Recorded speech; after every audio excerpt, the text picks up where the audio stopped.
first of all, I'm a woman, so of course it's a pet project of mine, but I've been researching women's health for about 16 years now. Before I got pregnant with my first daughter, I had a miscarriage. And up until that point, I had never really had problems, right? I was diagnosed with lupus as an early teen, but then that went into remission and I was okay. And so that first kind of, oh my goodness, something might be wrong, kind of triggered me to really dive in to my health. And so I was studying herbs and homeopathics and different things like that well before I ever came to doTERRA. So some of what I'm going to talk about today, and thank you for saying good morning, everyone hopping on live. And some of what I'm going to talk about today is going to be familiar, and some of it may be a little unfamiliar. This isn't your stereotypical like periods, skin type women's health. I'm going to talk about the base and the root issues, and then I'll cover a little bit of the symptoms at the end, because I do know that those are things that people are coming to essential oils for, but I want to talk about root causes and how to treat things at the root, because that is where everything is more effective.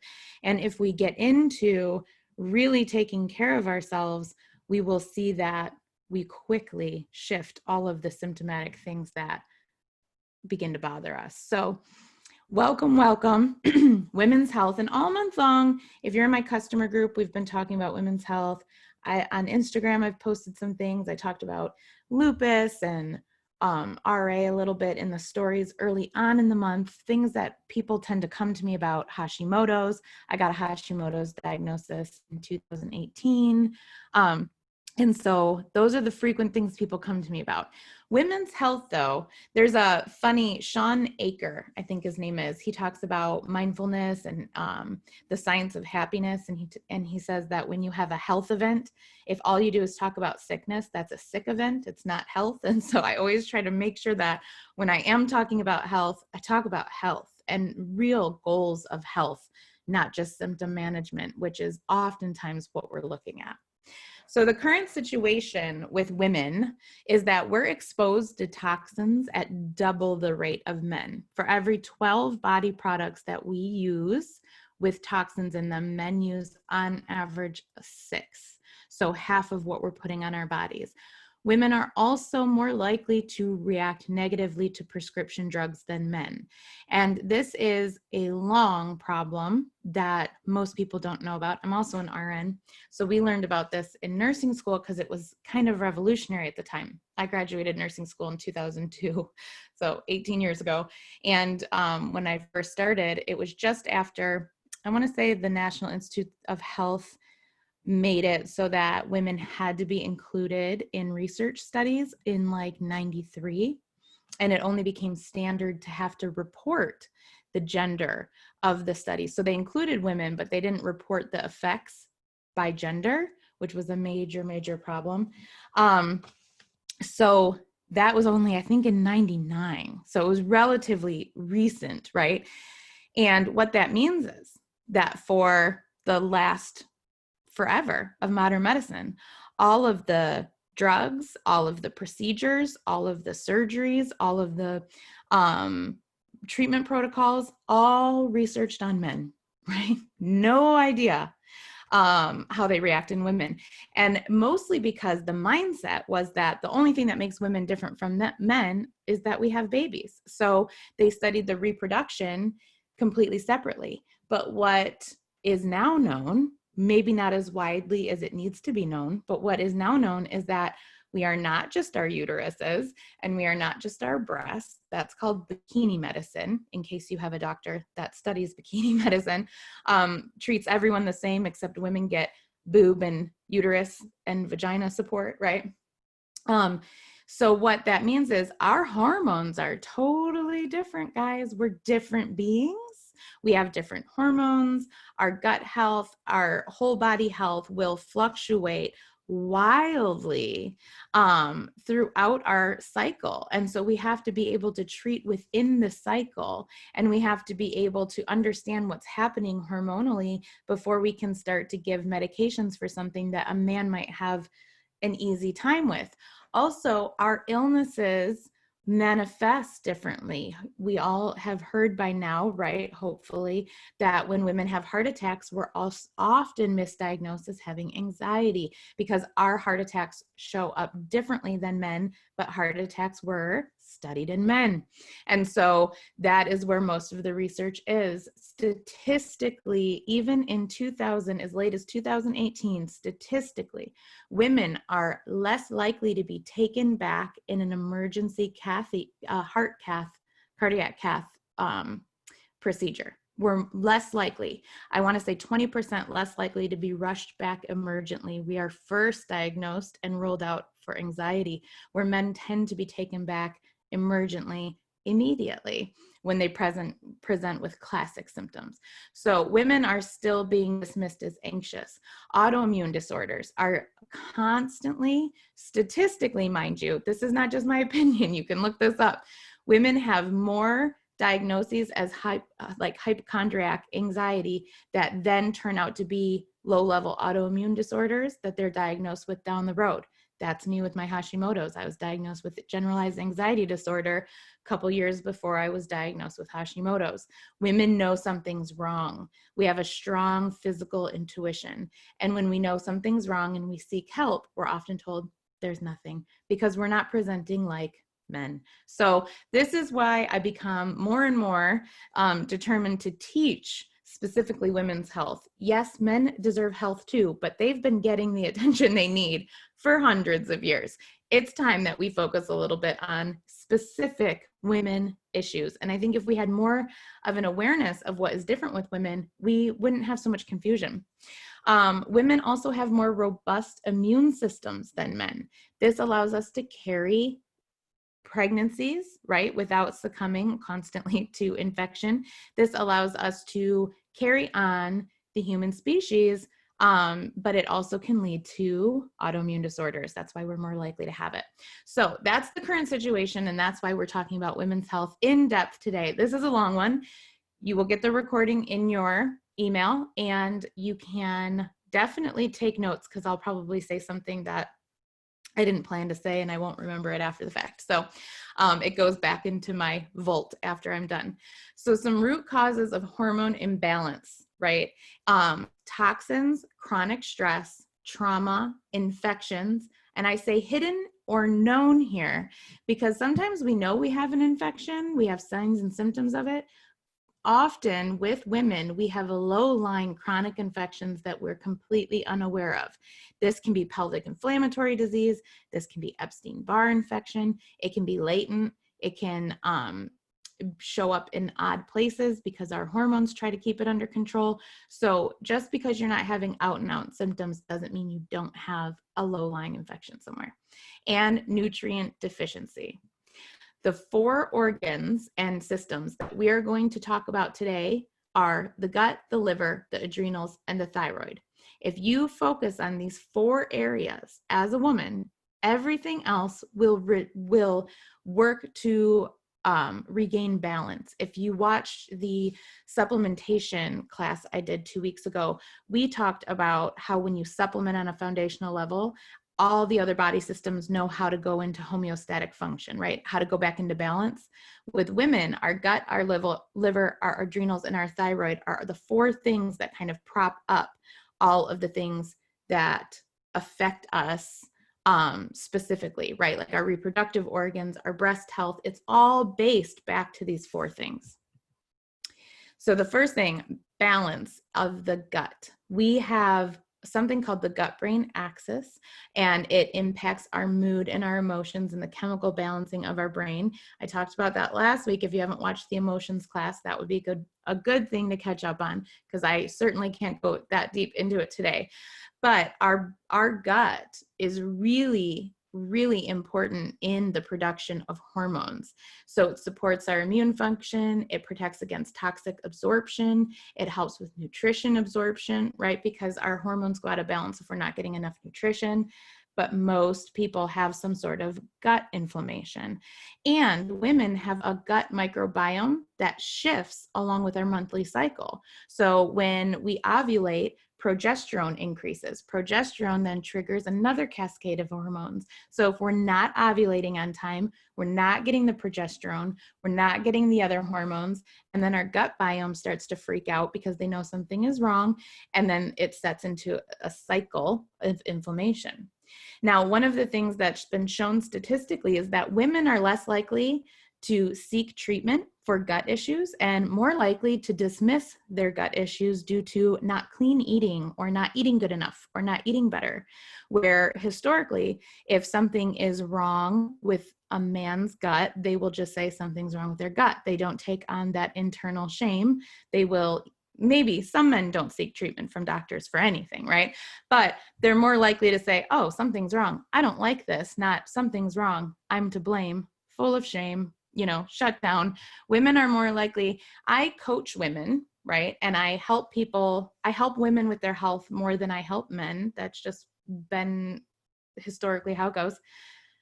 I cannot tell you how many women come to me and tell me they've had diarrhea for like 4 years and haven't seen a doctor, or that they poop once a week their whole lives and have never gotten help from a doctor. And their doctor says, yeah, that's normal. That's not normal. No matter who you are, even if it's happened your entire life, it's not good for your hormones and it can cause long-term issues. And so this is what we're talking about, how women are less likely to get treatment throughout their lifetimes because they just assume something's wrong with them. And even when they may mention it to a doctor, doctors don't really know the difference with women. With men, if a man poops once a week, that doesn't affect his hormone production quite like it does a woman. It's still going to impact them, and then they still are at risk for colon cancer. So we're not going to dismiss that. But for women, it impacts our monthly cycle. It can impact our progesterone. It can impact our ovulation. We have to be moving. We have to get the toxins out. And remember, we are exposed to double the amount of toxins as men. If our bowels are moving half as slow as a man's, we are absorbing more toxins and we are not shedding them. And so it becomes a compounding issue very quickly. Gut issues show up not always as gut issues. Sometimes people say, my gut is fine, but they have skin issues, they have cystic acne, they have chronic rosacea, psoriasis, eczema, blotchy skin, breakouts along their jawline, low energy levels, low libido, joint dysfunction, autoimmune disorders. These are all gut issues showing up in your life. We just don't have a name for them because it's more likely to be in a woman. Hormone balancing liver. This is another area we're going to look at. There are over 500 functions of the liver. If you've been near me at all, you know that I talk about the liver constantly, and I have like an hour-long call of the liver somewhere, but I won't do that to you guys today. I just want you to know that women are more likely to get cirrhosis than men, and doctors still don't know why because they haven't been researching it for very long. And it appears that women can get cirrhosis of the liver quicker than men, drinking less than men, and sometimes not even drinking alcohol at all. Now, I am not confused as to why. It's a toxin load issue, right? When we know what the liver does and we know how the liver gets congested, we know what causes cirrhosis. So it's not hard to understand why women are getting it when we're exposed to twice the toxins and we're being dismissed by the medical community constantly and put on prescription mood balancing drugs and prescription anxiety balancing drugs, right? You guys are catching my drift. And our livers don't respond to them the same way as men. Even if you look at Ambien, if you look at the history of Ambien, Ambien was released by the FDA. It had only been studied on men.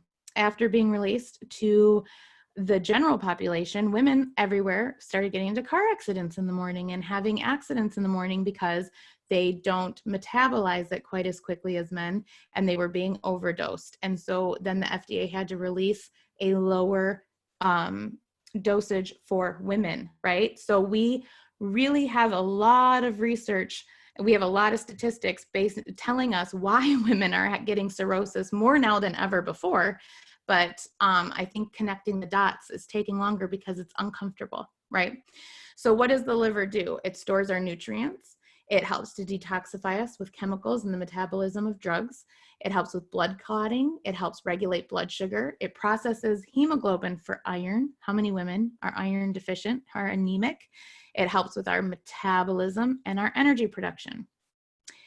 The third system we're going to talk about are the adrenals. I like to talk about these a little bit more specifically because a lot of people don't even know where their adrenals are, because it's part of the endocrine system.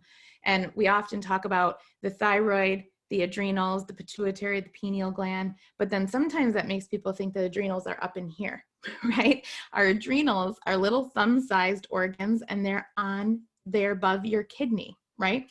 So they produce over 50 different hormones, and they're really responsible for our fight or flight reaction, fight, flight, or freeze, you could say. And over time with women, because we are constantly multitasking, because we've been told we're good at it, you know, that's a myth as well. We can just do a lot of things with very little amount of support. That makes us superhuman. Does not mean that we do it better or that our adrenals aren't a mess. So, our constant stress, our hypervigilance that tends to happen within women, our constant multitasking in time exhausts our adrenals. Adrenal fatigue is still not an accepted diagnosis of the medical community, which is a travesty and devastating to the female population. We have symptoms like weight gain, stimulant dependence, irritability, weakened immune system, salty food cravings, and fatigue. The medical system is still focused on training women to eat less and exercise more, which will kill your adrenals quicker.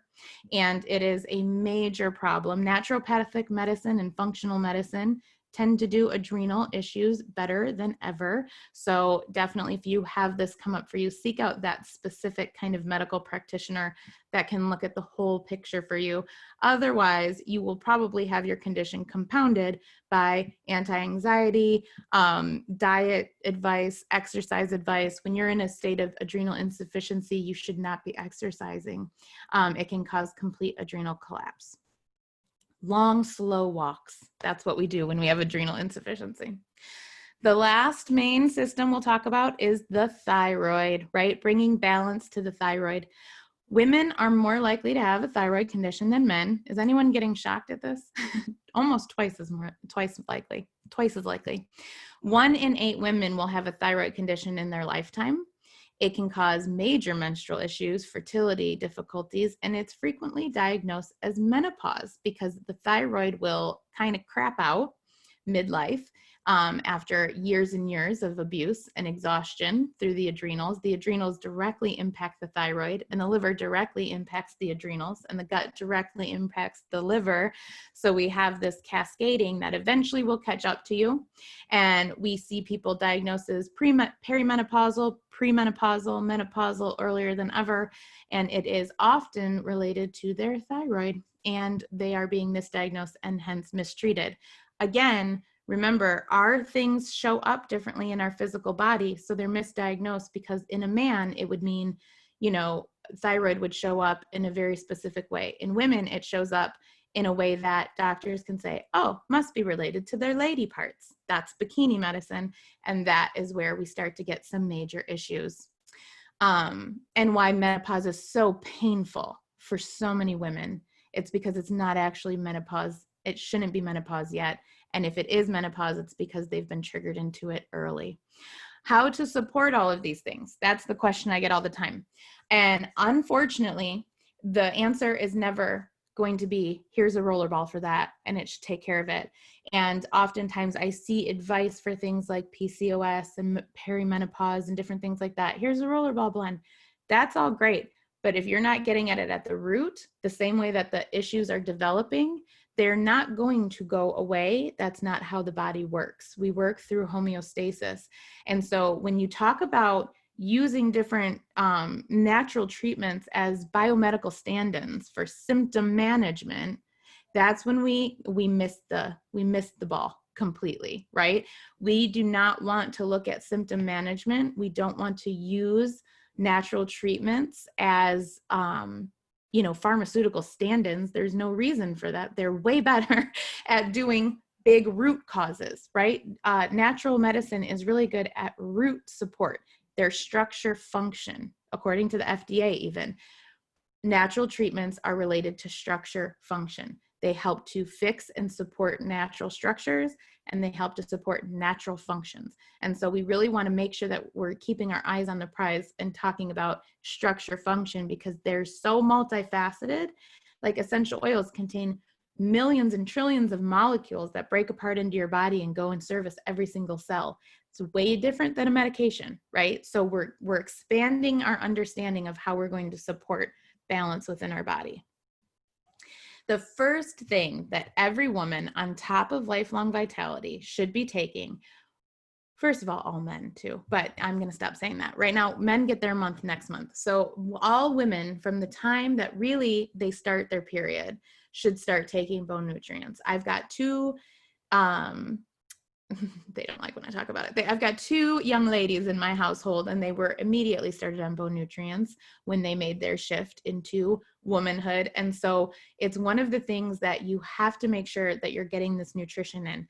These bone nutrients are not just for your bones. They are the building blocks of many different hormones within our body. And so when we're taking these, we're supporting hormone production. So sometimes our body is out of balance hormonally simply because we don't have the nutrition available, right? So this provides a gap filler for women in addition to the lifelong vitality. It helps us maintain healthy bone mass, bone density, which women are way more likely to end up with osteoporosis in their midlife because of chronic hormonal imbalance. This has a lot of calcium and magnesium, and it helps us with vitamin D2 and D3, which helps bones absorb calcium and is a major hormone precursor.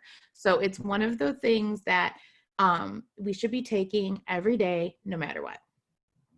Phytoestrogens. This one's the big scary one because modern medicine has said that phytoestrogens can cause breast cancer. There are half-truths along the whole gamut of this. First things first, what are phytoestrogens? They're plant estrogens, right? They help us balance our hormone levels. These are really good for helping us manage estrogen metabolism. I almost said something very non-compliant. They can be used to complement the whole program, right? We're eating right, we're moving our body. If you are menopausal and you're seeking hormone therapy, this can help to minimize the symptoms of PMS and help you transition through menopause easier. It supports the healthy bones, heart, breast tissue, and other structures as a woman ages. And it includes the soy it contains is potent and it's standardized. And these next numbers are important. You don't have to remember the numbers, but you can remember this fun fact after I say it. 64% isoflavin content with a minimum 50% of genistein. That is scientifically proven to provide health benefits for breast tissue. So when you have soy phytoestrogens, if it is not standardized, if it is not over a certain percentage of isoflavin and it's not over 50% genistein, you can see it negatively impacting your breast cells. It would make it ineffective at helping you manage your estrogens. And so therefore any kind of estrogen fed cancer would be worsened, right? So when you're looking at phytoestrogens and you're looking at soy and you're talking and hearing, there's lots of things on the internet talking about how soy is dangerous, soy is this, soy is that. If it's not that 50% genistein, it is actually not good for you. So that 50% genistein is the fact that makes this a supplement that if you're working on balancing your hormones and you're working on helping to support healthy breast tissue and healthy uterine tissue, this is a supplement that you want to try. I will caution anyone who wants to take this, right? Work with your doctor alongside of these things. I have more of a functional medicine minded doctor, so she's totally down to talk supplements with me. If they're not comfortable with supplements or they tell you that they're dangerous, find somebody else, because we should be looking at everything all together. Phytoestrogens will help us start to move into a healthy balance. There's going to be symptoms in that movement, especially if you've been off balance for 20, 30, 40 years. You're going to have weird cycle things happen. You're going to have weird symptoms for a little bit. You want to kind of Make sure that you're supporting your liver, make sure you're drinking enough water, back off, take it every other day, right? You can space it out, but know that there might be some symptoms and you start to see the effects balance out after a 30-day cycle. And then again, after 3 to 6 months. So if it's something that you're looking to shift and add into your life, work with a doctor, plan on working with some sort of a health coach, a friend, support group, right? Because this can make your emotions a little funny too, and so you want to have your emotional oils nearby.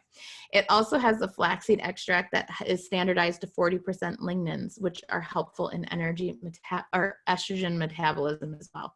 So it's a potent supplement. I had to go really slow when I first brought it in. I tried doing it every day. I had to go to every other day, and then it was every 2 days, because Hashimoto's can really impact your estrogen and your menstrual cycle.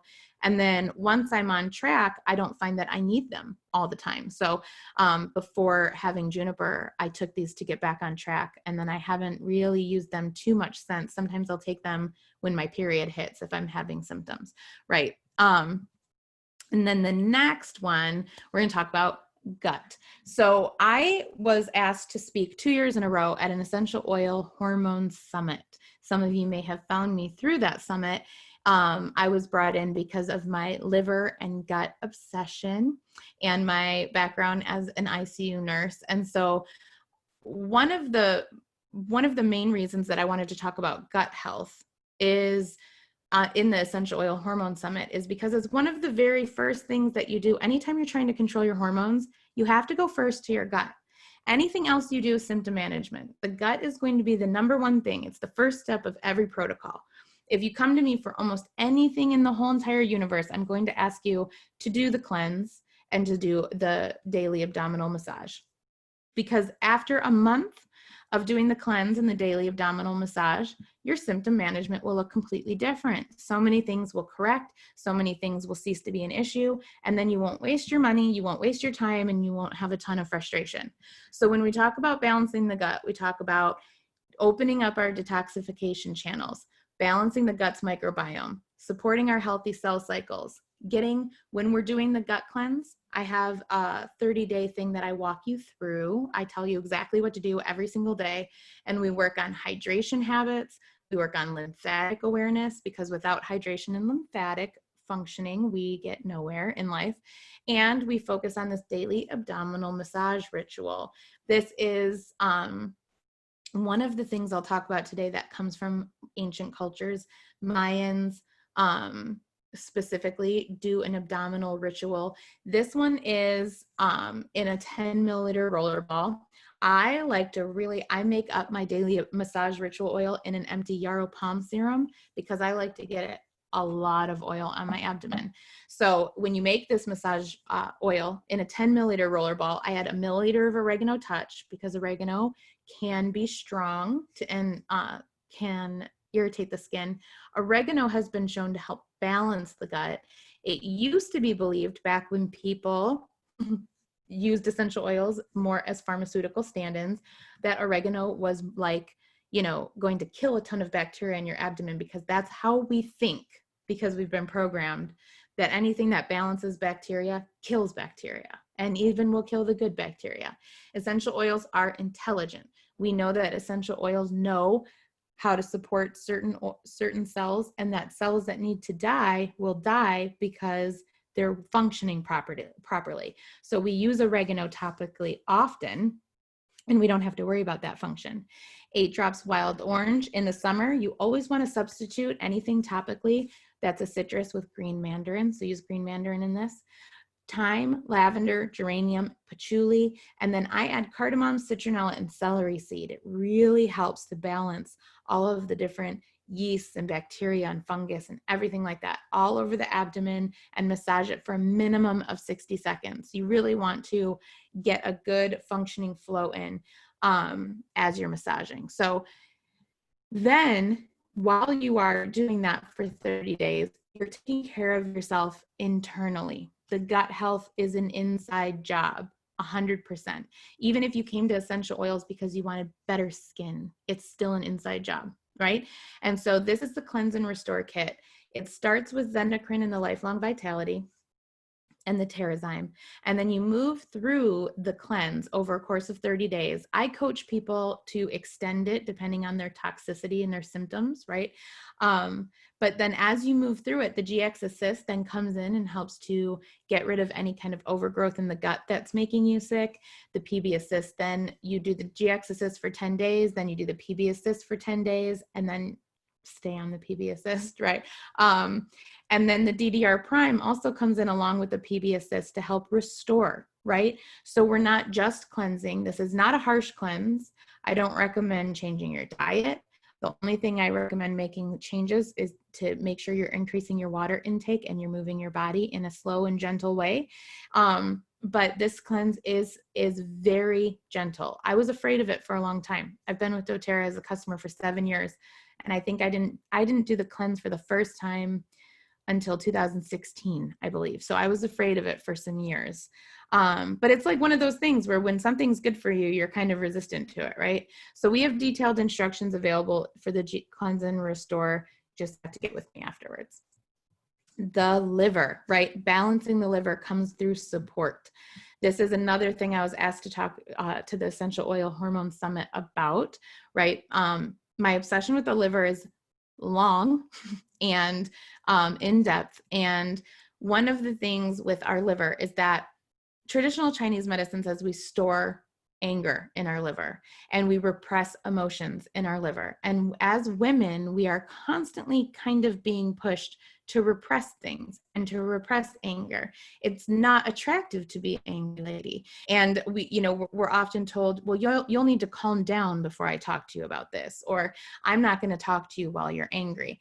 Things like that tend to be pushed onto women, right, more than men. And so it's another layer of why we have more liver dysfunction than men. When we are targeting the liver, what we really want to do is we want to decrease the toxic load of our home and body products. That's the biggest thing that you can do. If you will not trade in your chemical toxins for cleaning, wear a mask while cleaning. I have a friend who had a liver transplant, and the first thing they tell them is wear a mask when you clean and gloves because your liver can't handle the cleaning supplies. Why are we all not doing that, right? These are toxic chemicals. Wear a mask and gloves if you're going to clean with toxic chemicals, or switch to non-toxic. Also, watch your body products. You're layering your skin. Not all toxins will absorb dermally, right? So you don't have to get that obsessive about it. But over time, even the top levels of your skin will be impacted by those toxins. You want to add citrus to your water or veggie caps. It supports natural detoxification pathways. Essential oils will never, nothing ever in the whole world will ever cause your body to detox any differently than it already detoxes. Your body detoxes every single day. That's what your liver does. But our liver can get sluggish, and the phase 2 detoxification pathway will suffer. Citrus oils have been shown statistically to support phase 2 liver detoxification pathway. So we really want to make sure you're getting like a grapefruit or a lemon in your water every day. This Love Your Liver blend has a serious track record. I'll say that. I'm going to stick to using the compliant language I have to for the FDA, but it has a really positive track record. Thousands of women have used this, and I get so much feedback about them for their children. If you're going to use it on your child, I say cut everything in half and leave out the Slim and Sassy. Really, really potent blend. And what you want to use, how you want to use this, you want to make it and then you apply it over your liver, right under your right rib cage, upper abdomen area, all over your liver. And then I like to ice pack my liver because I'm an angry lady. I have more moral outrage than most people maybe. But you can also put a castor oil pack or a heating pad over it, but you want to be using it every day over your liver, on your feet, and up your spine. If you are getting excited as I talk about liver, I did a series called 50 Ways to Love Your Liver back in 2017, and that's up on the blog at The Oil Troop. So you can always go check that out. I talked a little bit about 50 different things you can do to love on your liver because it's multifaceted. Okay, so then the last thing, hormones, adrenals, right? What we need to do is simmer down as a human, as a human race, but specifically as women. we have to figure out a way to get ourselves back to a non-reactive state as often as possible. When we're talking about adrenal support, we really want to talk about supporting a healthy sleep cycle with the Serenity system. But if you have adrenal issues, if you suffer from anxiousness, if you have a hard time relaxing throughout the day, I take my Serenity in the morning as well. I take it in the morning and at night. We want to modulate our stress response through adaptive. I talked about adaptive in our emotions call. If you did not watch that, you should. We talk about how the adaptive system hits all three ways to target our emotional balance. And then the most important essential oil ever, always, for adrenals, for women, is going to be basil. Basil is one of the most underrated essential oils ever in the whole world, maybe because it smells like pesto, right? And so if you use it, you're going to smell like pesto. You can mix it with some green mandarin, and that's sun safe. And so it'll cut that pesto scent. I'm laughing because when my family has a long joke about pesto, we love pesto. But you want to dilute it to about 10% and apply it to your forearms right here. This is the area you want to apply your basil for your adrenals, and your bottoms of the feet and spine 3 times a day to support your adrenals. I also I do a special blend where I just put jojoba oil into my palm, 3 drops of basil, and then I massage it directly over my adrenals in the afternoon. Right around that time, you start to crave a cup of coffee, right? That's when you want to get the basil over your adrenals. One of my friends is a pediatric ICU nurse, and she taught me to put a drop of basil underneath your tongue. That's what she's the nurse manager, and she has all the nurses in her unit. When they're really stressed, everyone puts a drop of basil underneath their tongue. And so it's not tasty, but it works, and it is very supportive and soothing. So top oil for treating your adrenals and supporting them. Thyroid. So everyone, you can ask me for this image if you need it. This is probably the number one thing since my Hashimoto's diagnosis people want to know, right? Because immediately I had struggled with infertility for 8 years. We had our first 3 children, 3 kids, all in under 4 years. We intended to have 5 or 6 children. We never intended to slow down. And then we had 8 years of infertility, couldn't figure it out. I had a ton of symptoms. I would go in, they would tell me it was anxiety, off and on, off and on, off and on.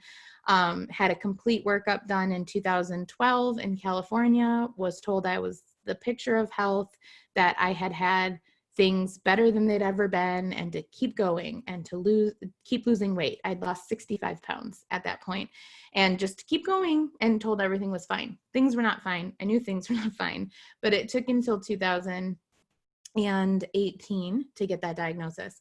As soon as I started levothyroxine medicine through my doctor, I was pregnant with Juniper within 3 weeks. We didn't think that could happen anymore. And so we had given up after a couple losses. It was too hard to keep pushing, and then I ended up pregnant. So since sharing that story, I get a lot of people asking what to do with thyroid, what to do with thyroid. I am, full disclosure, 100% pro medicine when you need it. Like I said, lifelong illnesses didn't become lifelong illnesses overnight. So I don't believe in overnight fixes.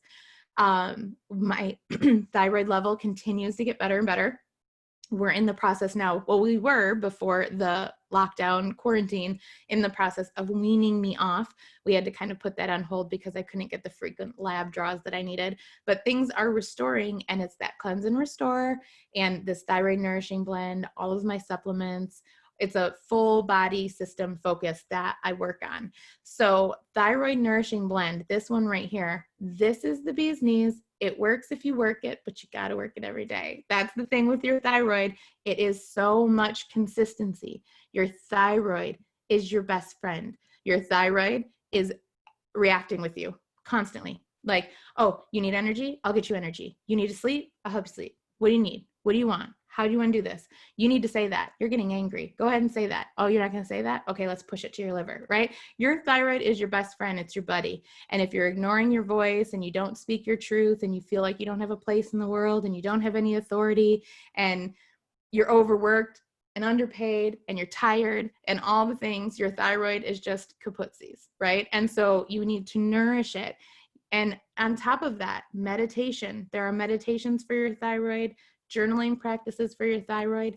The thyroid is the processor of all of the things we feel. You must speak these things into the world, right? And you have to start to draw awareness to your thyroid. So I put this rollerball blend on my thyroid 3 times a day. And you say the affirmation, I love my thyroid.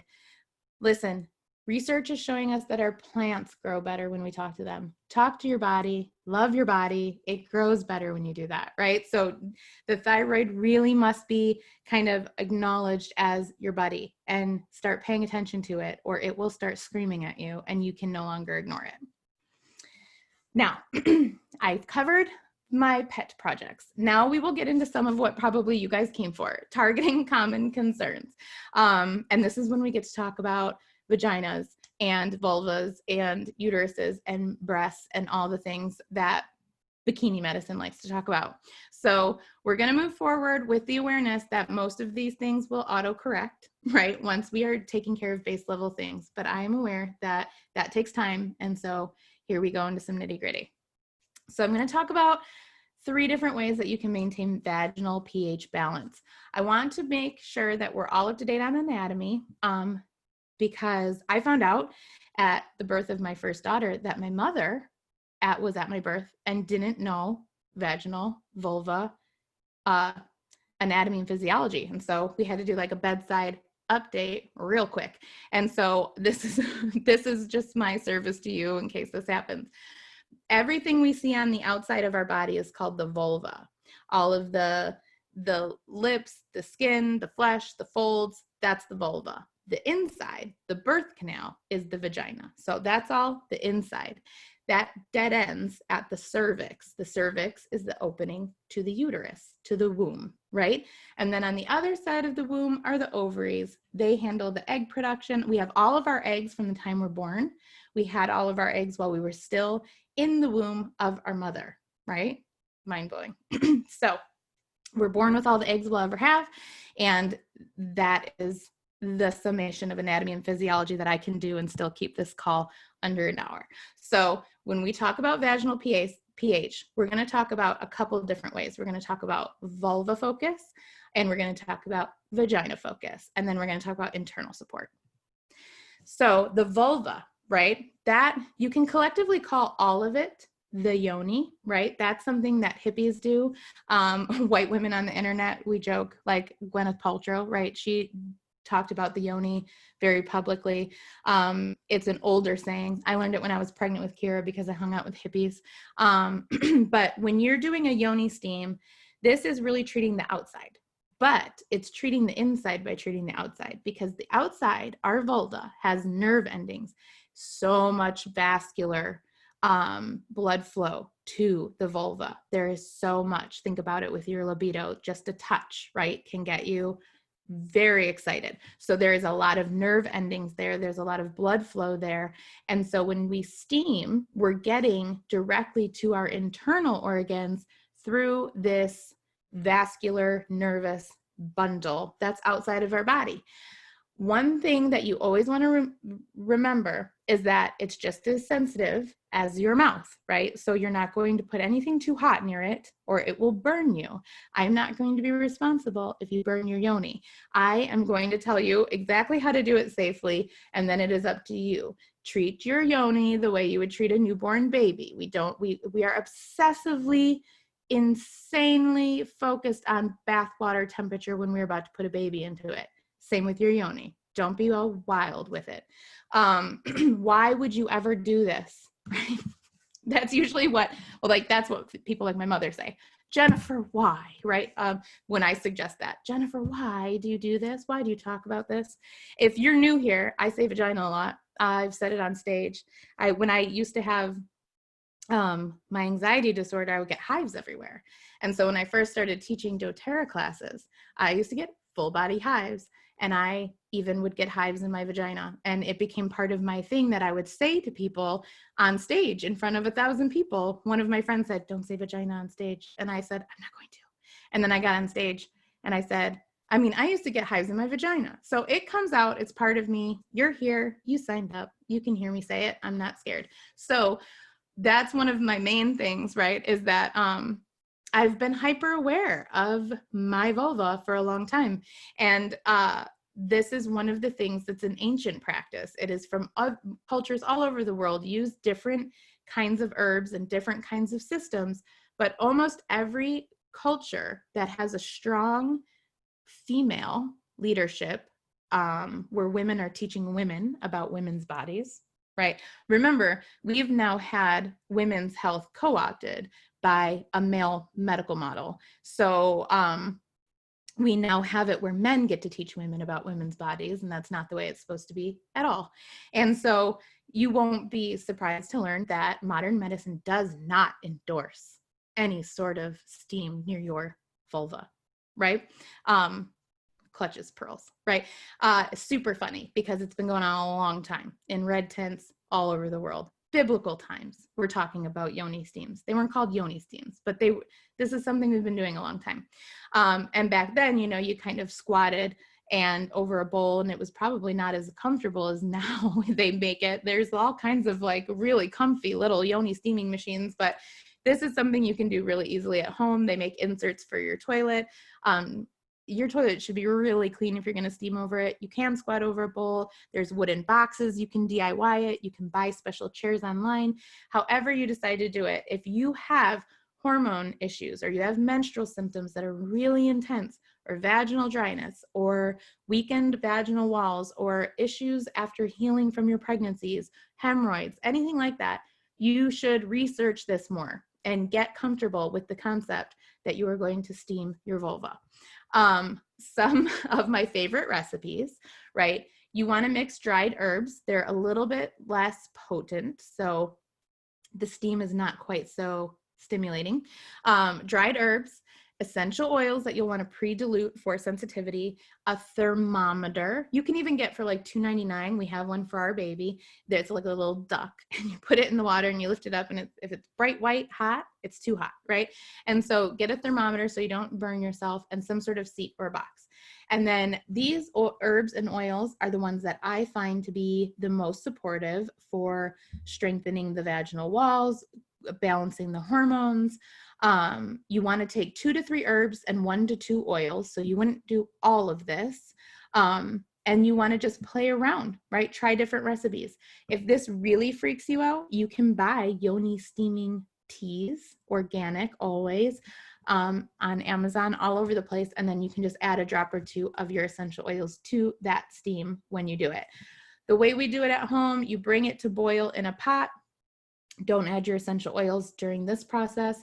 You let the herbs kind of sit and simmer at least 10 minutes, but certainly until it's more of a comfortable, not going to burn you steam. Add the essential oils, pour them into your yoni pot, and then squat or sit or however. It is very important you hear my words. This water is not to touch your vulva, the steam, right? Just a steaming, just the like you do a sinus cup, right? When you need to open up your sinuses, you don't snort the water. You don't want this going on you, in you, anything like that. Now, if you want to submerge, right? And I should say, if you want to do sort of a sitz bath, those you can do with the same yoni stuff. You just have to make sure it's even cooler of a temperature. But a whole body hormone bath, this is one of the things that during your cycle, when you're feeling off, extra emotional, having a lot of symptoms, it's a much more involved bathing experience, right? It's not just dumping the salts in and sprinkling some oils. There's some thought that goes into it. I do Himalayan salt crystals, the pink salt. Sometimes I'll put in black salt or Celtic sea salts and make it up, but only about 1/8 of a cup worth of this bath should be salt. Then you do a cup Epsom salt, which is magnesium, and a drop of marjoram EO. I do that with the salts. I add them at that point.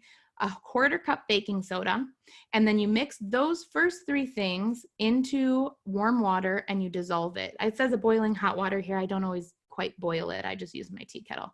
Then you go into the bath, you fill it with your warm hot water, add the apple cider vinegar and stir that up first. Then put in your dissolved salt and baking soda mixture, right? If you add them all too early, it would super like foam. And then you want to pour in diluted essential oils last. I drizzle it over the top, right? And how I do is I take a tablespoon of olive oil and add lavender, cedarwood, and geranium to that olive oil, and then mix it up nice so it's nice and diluted, because it will sit on top of the water. Oil and water don't mix. So this is going to sit on top of the water because we want it to get on our skin and absorb slowly over time. Drizzle it over the water, get in, soak for 20, 30 minutes. Make sure you drink a lot of water. And remember, this olive oil will make your bathtub super, super slippery. So be very careful getting in and out. I am not responsible if you slip and fall. Be careful getting in and out, and then wash that tub really well with baking soda and vinegar after the bath to get rid of that slipperiness. Okay, so this next slide is probably one of my favorite things to talk about. People get super worked up about when I say to put stuff in your vagina. I also talk about suppositories, right? Men's Health, they're going to get a little talk about suppositories. I didn't put it in here because I thought I didn't want to trigger anybody too fast, too quickly. But you can make suppositories at home with real coconut oil, virgin coconut oil, and you can mix any kind of oils in there, and you put them in the freezer. That hardens up, and you can insert it just like you do any other suppository. So that is a thing. And suppositories work really well for a whole host of other things. I used to talk about it in my 101 class until people were like, that was too much. I went to this class and this lady told me about suppositories. So I stopped. But if you ever have questions, definitely look into it, especially if you're very sick and can't hold things down. And remember, I'm a nurse, so all of this stuff, I have like zero boundaries. So when it comes to vaginal pH support, I say this is an emergency, right? Because your vagina never needs you to do anything to it. You should not douche. You should not flush. You should not use soap. The inside of your body is the inside of your body. It is also, it's not, sterile like another organ may be, but it doesn't need your attention on the inside almost ever. Right? It is able to completely maintain homeostasis with internal support, vitamins, probiotics, things like that, drinking water, balancing your hormones. Your vagina should function properly. If there is some extreme situation that happens, a diagnosis that's very uncomfortable, always see your doctor first to figure out what it is going on, right?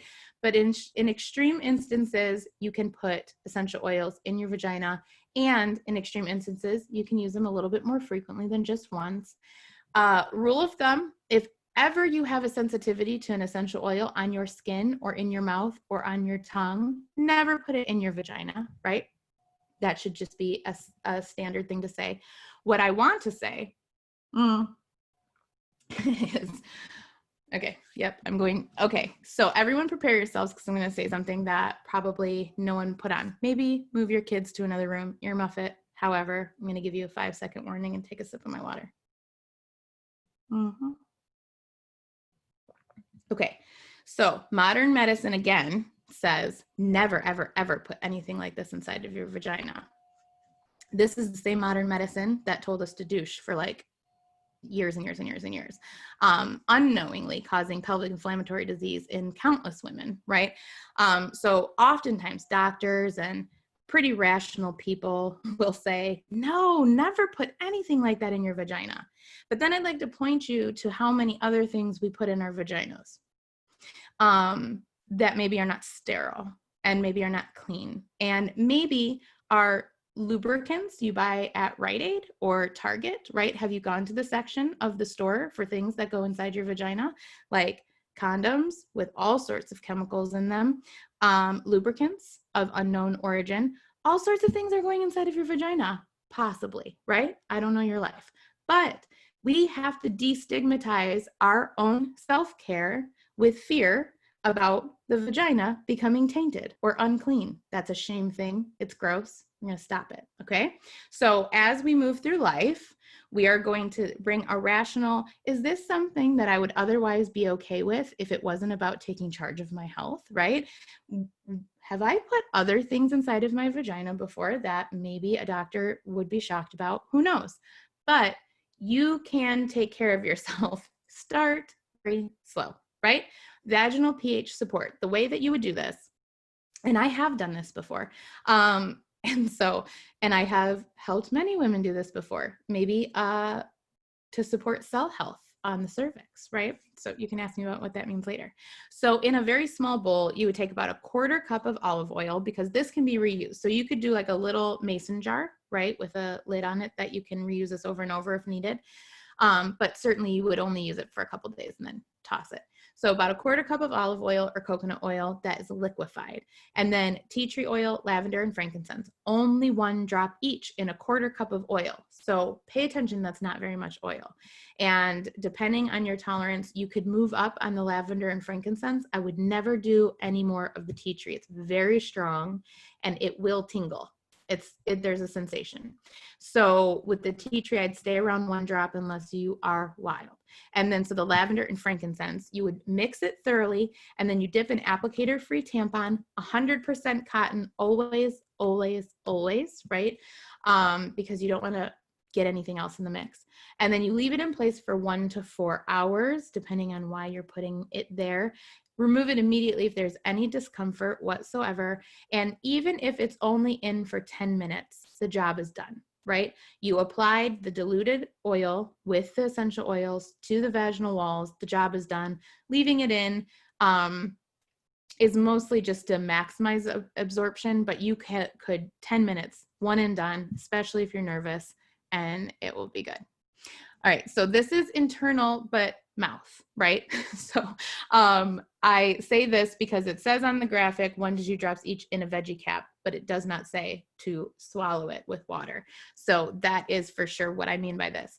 This is for men and women. This works brilliantly every time. 30 minutes to an hour before you are going to want to have intercourse, you take this Hawaiian sandalwood, cassia, clove, and clary sage. I do 1 drop each. You can do 2 drops each. That's extra, right? It helps by balancing your brain chemistry and stimulating blood flow to your nether regions, right? So your vulva, all of that vascular network that we talked about, it increases blood flow there. Mitotamax, also wink, wink, nudge, nudge, helps with microcirculation as well. So that is another additional support if you really are struggling. Another thing I didn't make a graphic for here, Passion and Whisper pre-diluted on pulse points is a marriage saver. I recommend it to every woman I know, and I get so much good feedback on that. Whisper and Passion, equal parts diluted in a roller ball on your pulse points. All right, so a less fun topic, maybe depending on who raised you. I make menstruation this very big deal in our family. My kids really don't enjoy that I make such a big deal out of it, but they're always like, "Oh my gosh, Mom." I'm like, "Oh, welcome to womanhood."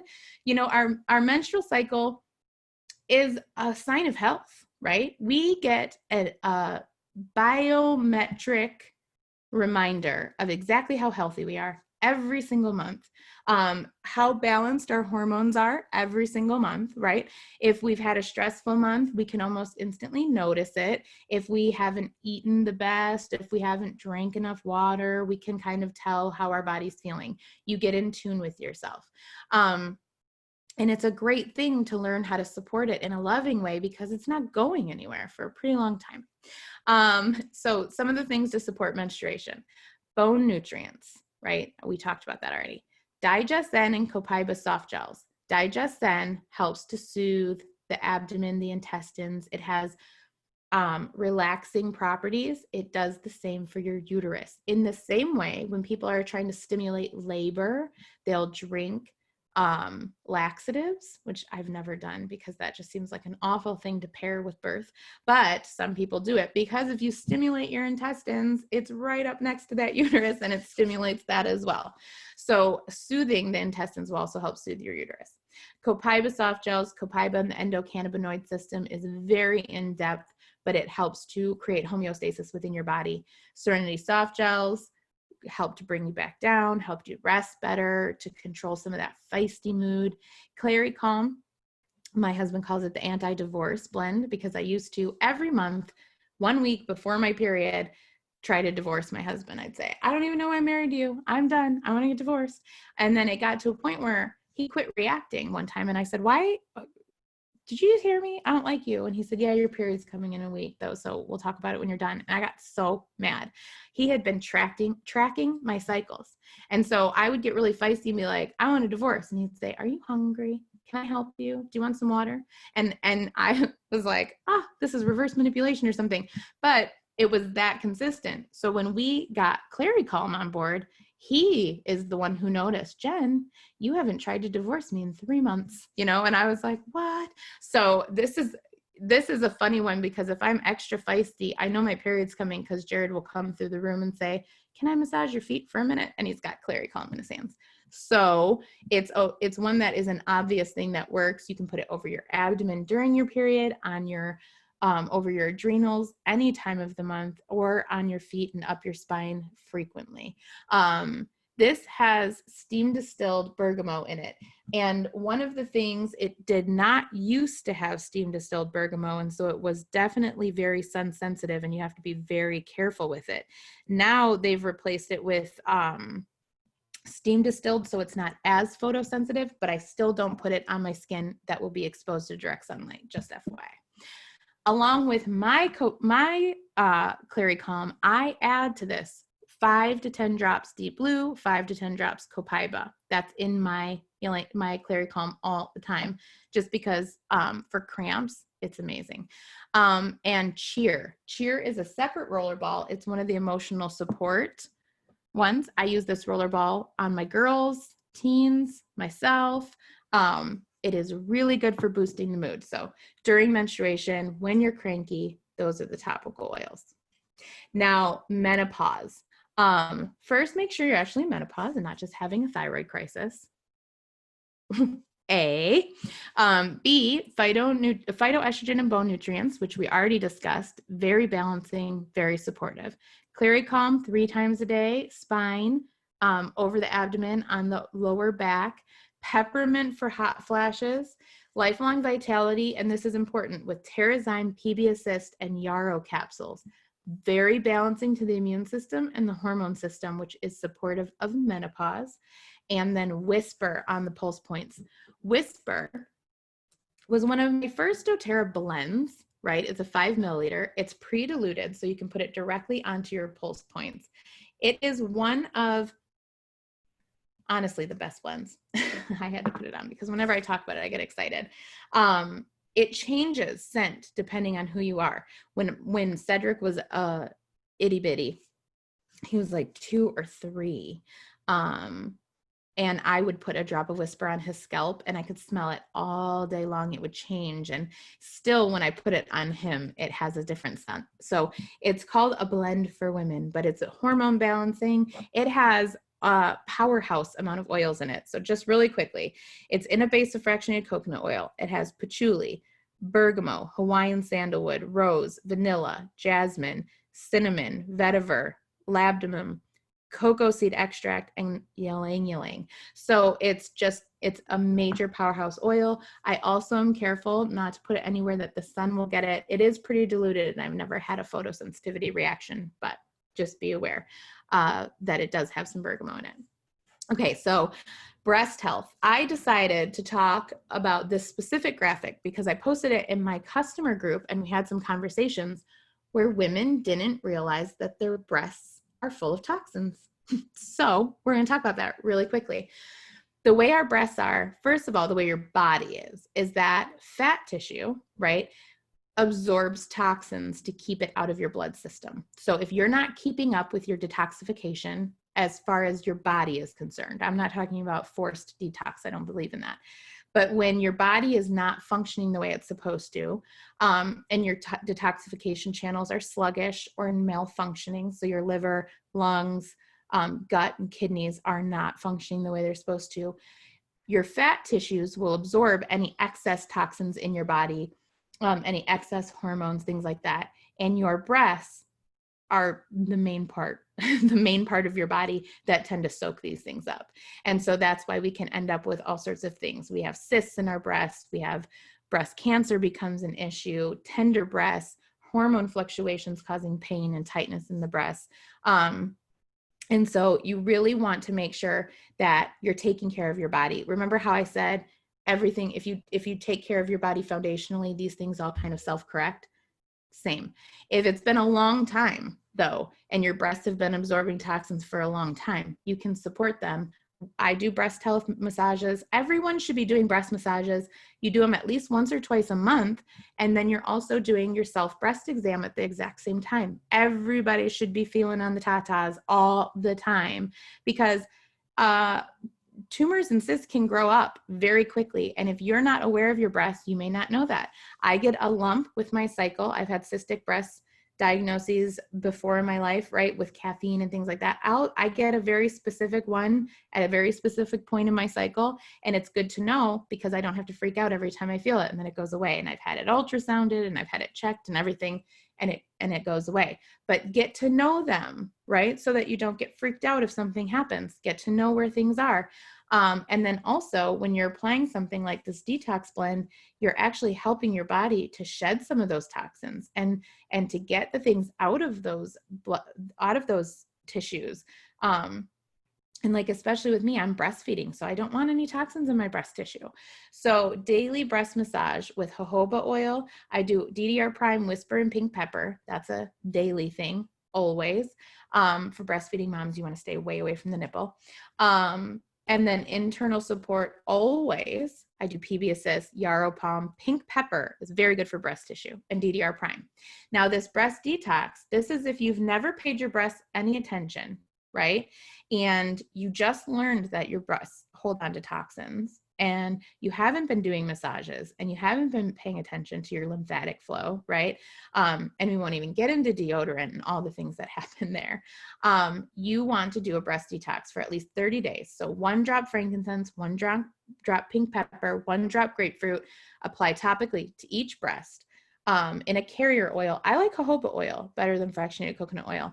2 times a day for 30 days, each breast, right? In the summer, I said this on the left-hand side, use green mandarin in summer instead of grapefruit because you do not want burned tatas. All right, thank you. That was the end of it. I tried to get as much done as I could in an hour. I went over, sorry, but we had a lot to talk about.